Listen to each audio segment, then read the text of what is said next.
Hi, everyone. Welcome back to the Winning Family Podcast. Hey, if you're a parent, today we're going to be talking about growing greatness. In fact, we're going to be learning how to uncover who our kids were made to be. And so let me just encourage you to listen in because I think you're going to find it interesting and extremely helpful. I'm, of course, joined by my wife, Michelle, today. Yes, we're excited to jump into this topic. It's one that we're super passionate about. Yes. I was reading the other day kind of an interesting article about how many kids are dropping out of college. Yeah. Anywhere from 32 to 40% of kids who start college never finish college. Oh, that's tough. Yeah. That's and staggering. The number one reason for most is because of course, financial challenges, which is, understandably.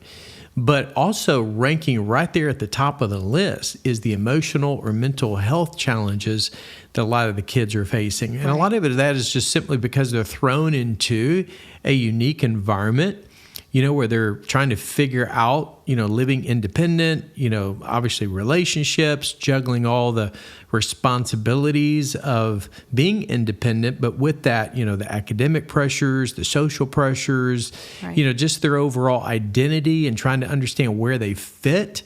And because of that, the stress can be overwhelming. And that's why many will drop out. And oftentimes they go back home. And still trying to figure out, what am I supposed to do with my life? What's my purpose? And the gap year has become popular. That year after high school graduation to take a gap year, which I think is great.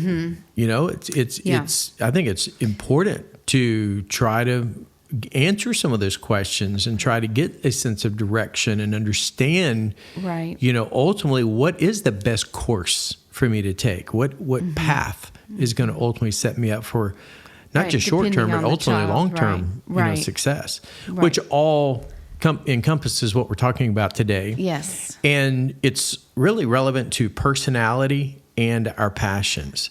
And so a lot of times we confuse what those two are. And when you think about it, personality is our innate, characteristics of how God made us. I mean, we are all wired differently. It's awesome to know that God loves variety. He made us all uniquely different. We're all fearfully and wonderfully made in the eyes of God. Yes. We're all perfectly knit together in our mother's womb, the psalmist teaches us. So with that, we're all different. We all have different personalities and temperaments. Some of us are introverted. Some of us are extroverted. Right. We have some are both. Yes. You can be, a little combination of the two for sure. Yes. I remember with our children, we could see that pretty early on with our kiddos, which is so interesting. And now having grandchildren that are super young, we're already seeing some of their personality traits coming out. One of them is nonstop action, talking, not speaking words, but babbling all the time. He's now doing his own vlog.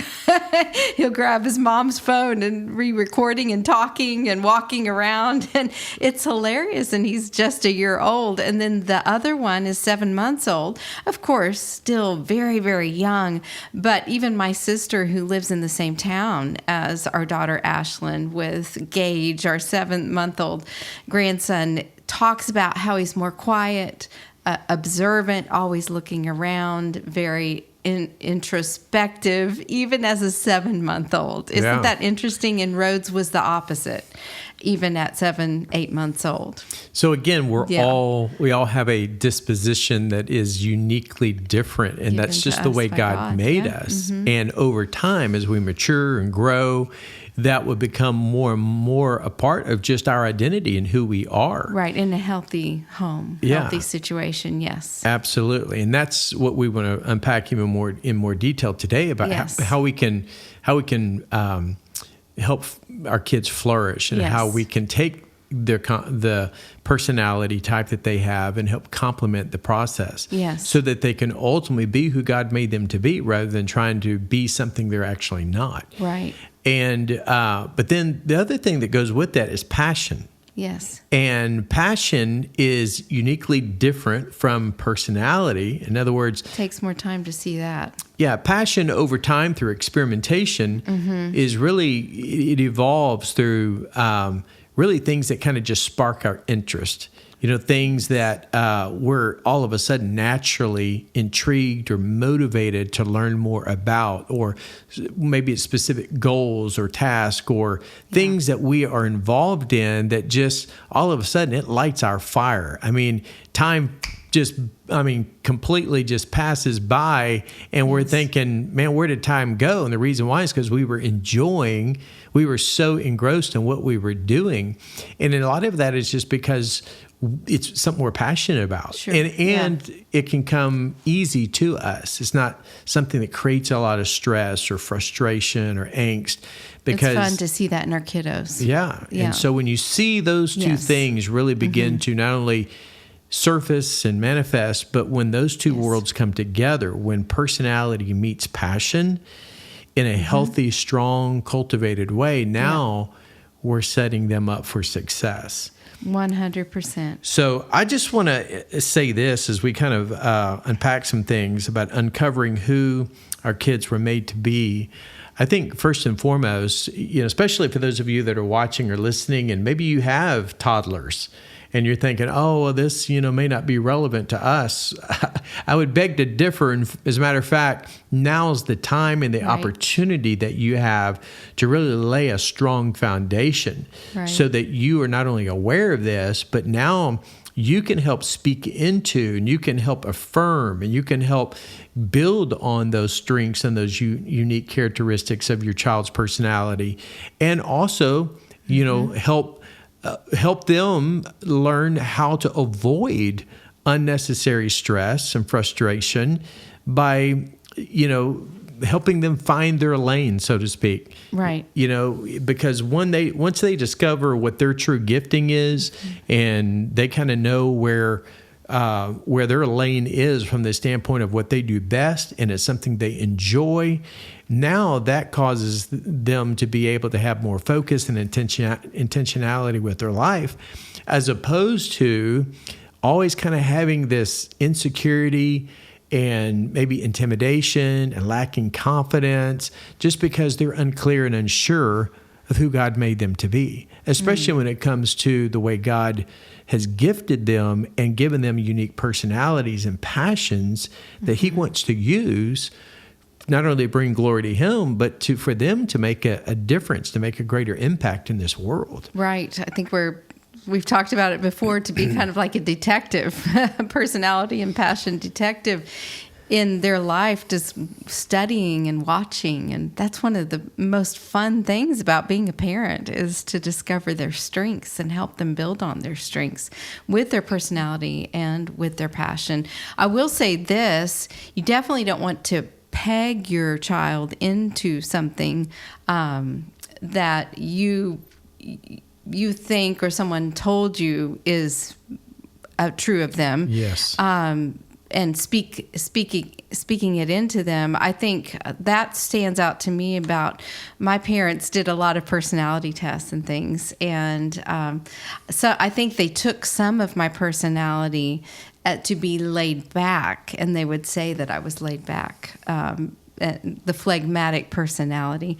And I think there were some of the things that stood out in that personality type to them, but that always kind of bothered me because I didn't want to be known as someone that was laid back or lazy. And so I kind of took that thought into my mind, and I would struggle with that because I felt like, well, that's really not who I am. So we have to be very careful in looking and helping them find their true personality, to only call out really the positive things that we are seeing in them. Absolutely. And that's where I think when the time comes, as our kids get a little older, helping them, discover some of those things for themselves, their personality assessments. Right. In fact, I'm excited because our new mentoring program called Family Shift University, we actually have some of these assessments and personality profiles where not only the parents can learn that about themselves, but they can also introduce those to their kids so that they can take those and then they can talk through it collectively as a family to learn the unique differences. And really, personality is all about how we think, how we feel, and ultimately how we behave or how we act. And so, that's how that's how our personalities in many ways express themselves, and our passions are usually a complement to our unique personality. So with that, and also... And it's always growing and developing, and we want to help our children develop to become the best that they possibly can be with their God-given potential and abilities. Absolutely. And one last thing here before we kind of uncover some specific steps that we can take is also the whole thing you talked about, like, you came from 4 girls, I came from 4 boys, you're the oldest, I'm the youngest. So if you have, multiple kids at home, it's also easy sometimes to fall into the temptation of, as you just said a while ago, about pegging or labeling our kids, like, oh, well, he's the oldest, or she's the baby, or she's the middle, she's that middle child, she's got the middle child syndrome. The last thing we want to do is speak those type of words over our kids that create, those limiting beliefs, or even that false sense of identity from the standpoint of labeling them, because that's not the way God sees them. God doesn't see them as a middle child. No. God doesn't see them as the baby of the family. Where God sees his children, including all of us, he sees us exactly the way he made us, and he made us on purpose. He made us for a purpose. We are fearfully and wonderfully made. So there's not a pro or a con when it comes to God's purpose and design of who is first, who's last, who's in the middle, who's more outgoing, at the end of the day, God made us for a reason with the personalities that he gave to us, so that ultimately we can be used in a way that God wants to use us. For such a time as this. Yep. And there is definitely the birth order that affects everything, for sure. There's no denying that, for sure. And we're not saying don't learn that, don't study that. Sure. I think it was Kevin Lehman's book on the birth order. I think that's really kind of the book that put him on the map. And it's great. I mean, it's just packed with so much helpful information, just understanding the unique dynamics. But a lot of that also has to do with the relational dynamics, how we communicate and respond, which again is all complementary to the personality types and temperaments. Yes. So with that, number one, let's help our kids uncover who God made them to be. And I think we as parents, we have to see the seed. In other words, we have to discover what's inside of them. Yes. So God sees all of us as winners with greatness, because he placed that seed of greatness inside of us. And so we need to understand that with our kids. I love the illustration about mining for gold. It's interesting that when miners first go into a gold mine to mine for gold, the very first thing they has to do is they have to start removing dirt. They dig and they dig and they dig in order to find a simple ounce of gold. But they don't go in looking for the dirt. They go in looking for the gold. Right. And I think that's what we have to do with our kids. Right. We don't focus on the dirt, their imperfections, their flaws, or what we wish they would be or what they should be when it comes to maybe their performance, their personality. No, we go in looking for the gold of who God made them to be.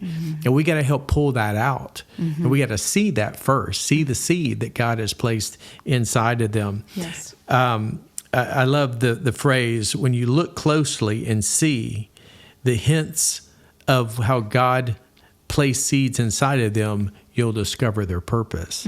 And so it's just so important to realize that God has a plan and a purpose, and we have to not only see that, but we also have to help our kids see that in the process. Yes. So everyday actions, everyday attitudes all help kind of reveal perhaps what's inside of them. So again, personality has a lot to do with how we think, feel, and ultimately how we behave. The second thing we need to do is we need to fan the flame.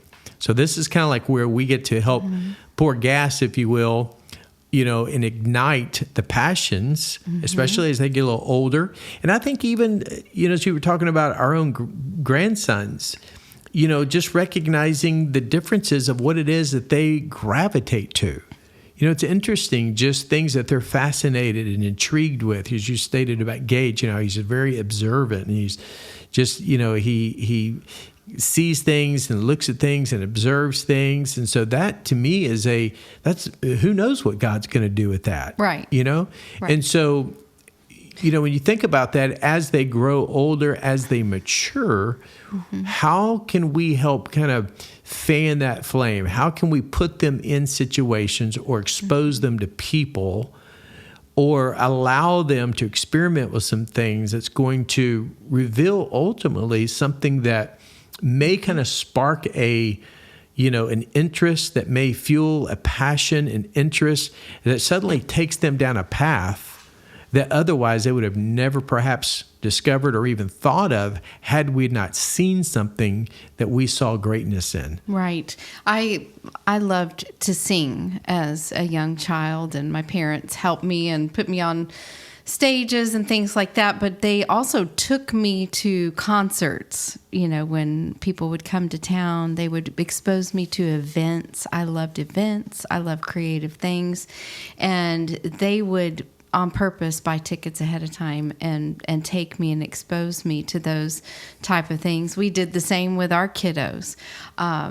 Becca, she was no doubt just a leader. She wanted to lead the family. She wanted, her brother and sister, and she would tell them what to do, and she would put on shows, and she would tell them what they were supposed to wear and what they were supposed to do in the show, and she was directing the entire time. And so we exposed her to different things like that. We took her as well to different shows and events and exposed her, gave her opportunities to lead things. And Ashlyn, she was so detailed in with her hands and her fingers, and she loved to touch soft things, and she just her hands and her fingers, we noticed she just had such detail with them, and she ended up in the medical field, and she played tennis and was very athletic, but was so different than Rebecca.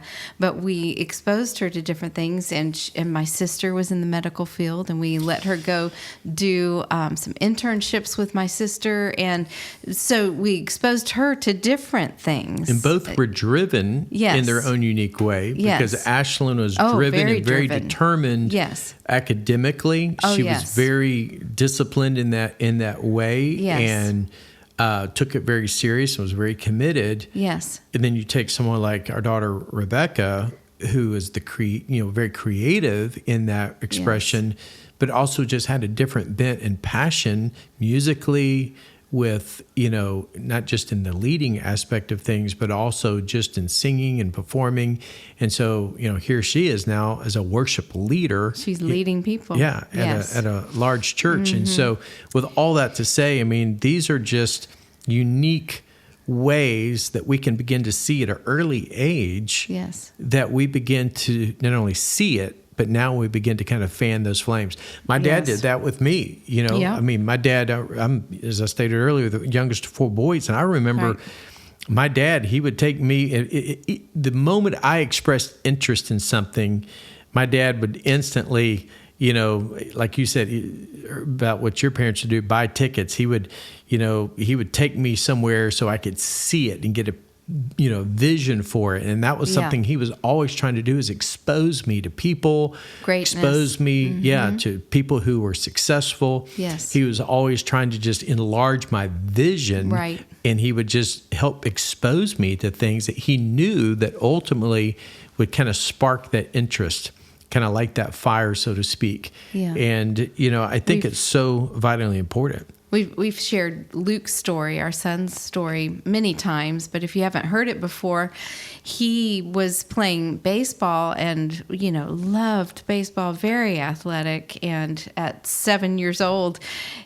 he came down with a hip disease and ended up in a wheelchair for 3 years, and we exposed him to music at that point. Of course, his older sister loved music, and we gave him a guitar, got him guitar lessons, and through his struggle of being in a wheelchair, through the pain that he went through, we talk a lot about that guides us, our gifts, personality, passions, and our struggles. Our GPS will help guide us. That definitely happened in Luke's life, and is now he's a songwriter, artist in Nashville, and that would not have happened if the struggle had not happened in his life. So helping them see and ignite interest even in maybe a shift in their life. Maybe your child's going through a shift right now. Maybe you're shifting schools, maybe going to a different sport. There's endless stories. My niece has the same story. She was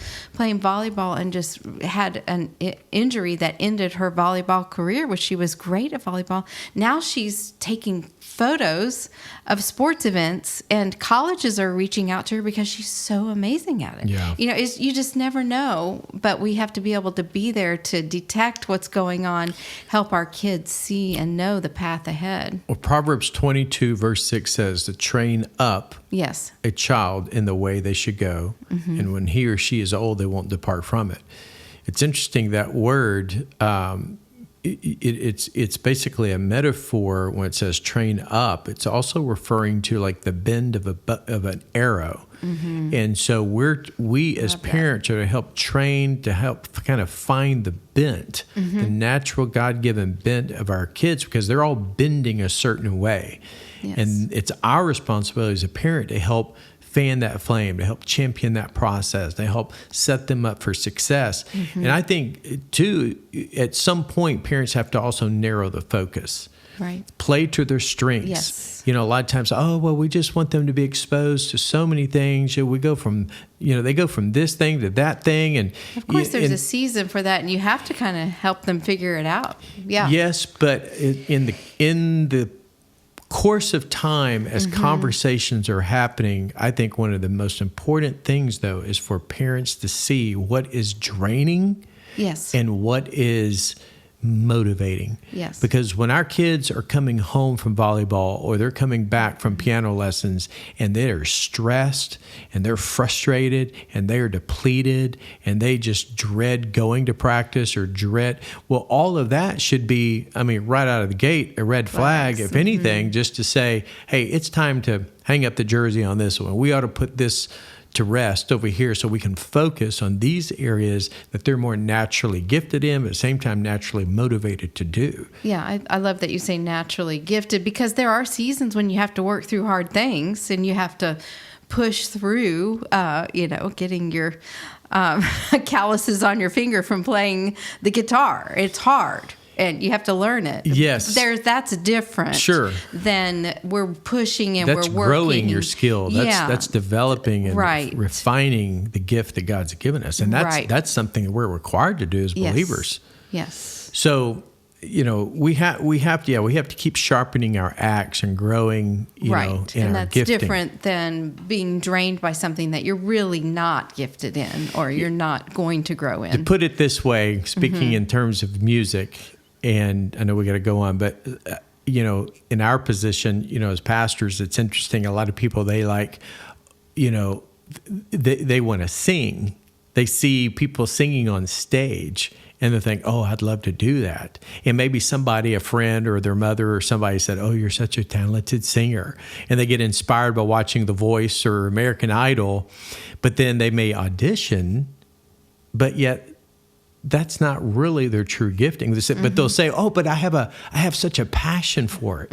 Well, you can have a passion for something, but may not necessarily be your greatest gift or strength. That's right. So it doesn't mean you have to hang up the jersey when it comes to retiring, from ever being involved in any kind of music. No, if that's your passion, you can make that into a career. That's a big world. It may not necessarily mean that you're going to be the lead singer for, whatever group, but it might mean that maybe you're working behind the scenes as a road manager, or in the marketing aspects of music, or whatever it might be. Yeah, There's all kinds of ways you can be involved in an area that you're passionate about. That's right. So you're not going to find me out on the ball field. No. So number 3 is that we not only have to see the seed and fan the flame, but we also have to speak a life. And so that's just basically naming their strengths out loud. So we have to be intentional as we see them flourish, as we see areas of strength, that we point that out. Yes. And it may be, something that they're, maybe it's a science project, it could be just how quickly they can read through a book. Yes. And just remember things. It's endless. The list goes on. Or solve math equations quickly, or, build something, with their hands. Create drawing, all these kinds of things. Call those things out. Name their strengths. Their care for people. They see needs compassion. that other people don't see. It's endless. If we're watching and we're being that detective and we're trying to find and see, and we're watching and we're not too busy to really be careful to see the gifting that God has given them, their passion and their personality. Absolutely. Well, the fourth one is important, and this is also we like to say it this way, build their brave. So what does that mean? That means encourage resilience, because I think, and that's one of the greatest challenges, I think, with the younger generation right now, especially our Gen Zers that have basically grown up with an iPhone their whole life. All they've ever known is digital world. All they have been able to really associate with is what they see, how they compare themselves when it comes to the real world out there. And what happens a lot of times is that if they are not learning how to overcome difficulties, setbacks, challenges, I think that's one of the reasons why some 40% of these college students drop out of college. A lot of it is because they haven't built up the resiliency. They haven't tenacity to work through and to push through the difficulties. And it's easy sometimes for us to want to revert back to what's easy and what's comfortable. But at the same time, if all we're doing is comparing ourselves in the digital world with somebody else out here, well, that's only going to cause us to be insecure and to lack confidence and to get discouraged, because we think, well, I'll never be able to do that, or I'll never be able to measure up to that person's success, or, what they've been able to do. And again, it's unfair to compare. So we have to, again, know what our lane is, stay in our lane, be who God made us to be, and realize that there's no cakewalk in any lane in life. There's going to be hardships and challenges.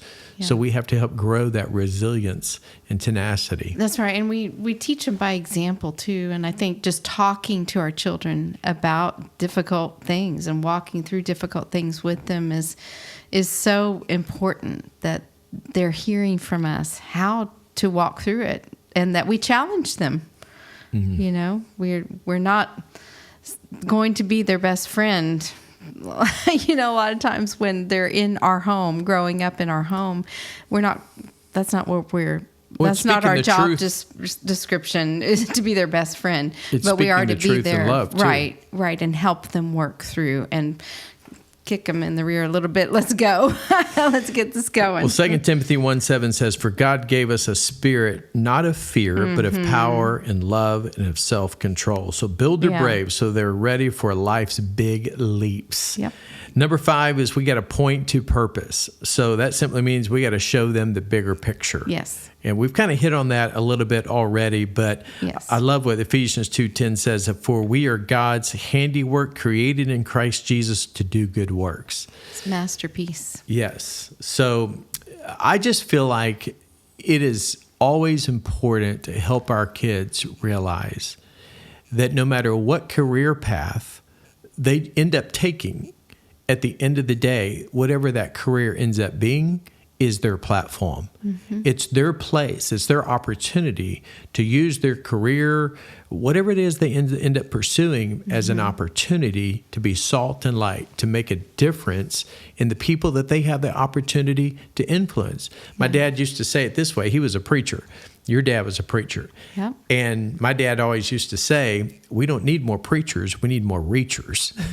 Because our kids who are in the medical field, who may be, in accounting, who may be pursuing, engineering, or maybe even, a home builder, maybe in construction, whatever that career path may look like, that is their place, their space, their platform to make a difference in the people that they have the opportunity to influence for the glory of God. And so that's always been one of our core values. It's part of our mission and vision as a family. We do everything we do for one reason as a family, and that is so that we can win people to Jesus and bring glory to God in those areas. So with that, the last thing is cheer the climb. So celebrate growth along the way. And so I just think it's important that as we think about, once again, going back to what we started with from the beginning, personality and passions, that as we begin to identify and notice some of these unique characteristics, strengths, talents, areas of interest that our kids display, how can we come alongside them and not only speak life over them, but ultimately, how do we celebrate the wins along the way? And I think this is just something that we as parents, we just need to, especially when it comes to setting goals, where we help our kids when they reach those goals, celebrate those milestones. And it doesn't have to be something big. It could be little wins. Exactly. But all those little wins help build momentum. It helps build confidence. Yes. And that's the goal, is that over time, they can walk in confidence and walk in security because they know who they are in Christ. They know who God made them to be. And they're secure and confident in that.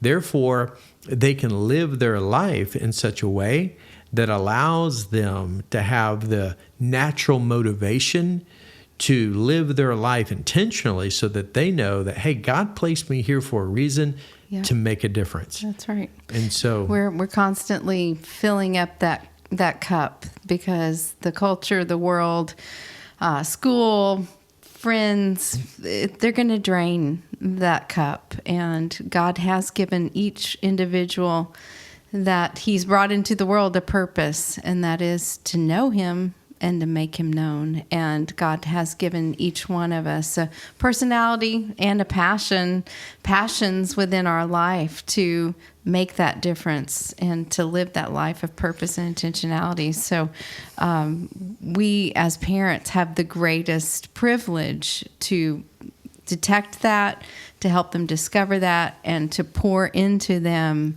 confidence that they can go out and make a difference with their life. Well, wrapping it up with Philippians 1:6, it says, "He who began a good work in you will carry it on to completion." Yes. So God is in the business of helping us finish what we start, and we're all a work in progress.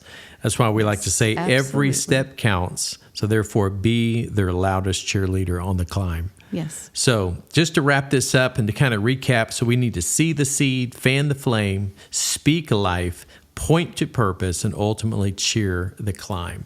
So I hope this has been helpful to you as parents as you're thinking through this. Maybe it's been helpful for you in your own life, just to say, wow, I've never thought about some of these things, and now I can see why I have leaned this way, or maybe why I've felt these things, or now maybe it's given you a little bit more clarity on ways that you can help kind of guide and direct and ultimately encourage your kids to be all that God has destined for them to be. So we trust this podcast has been helpful to you. Be sure to check us out at thewinningfamily.com and share, rate, review this podcast with friends, family, people that you know will benefit, because that is our desire, is to come alongside and champion you as you raise strong, spiritually resilient kids for the glory of God. Until next time, have a great rest of your week.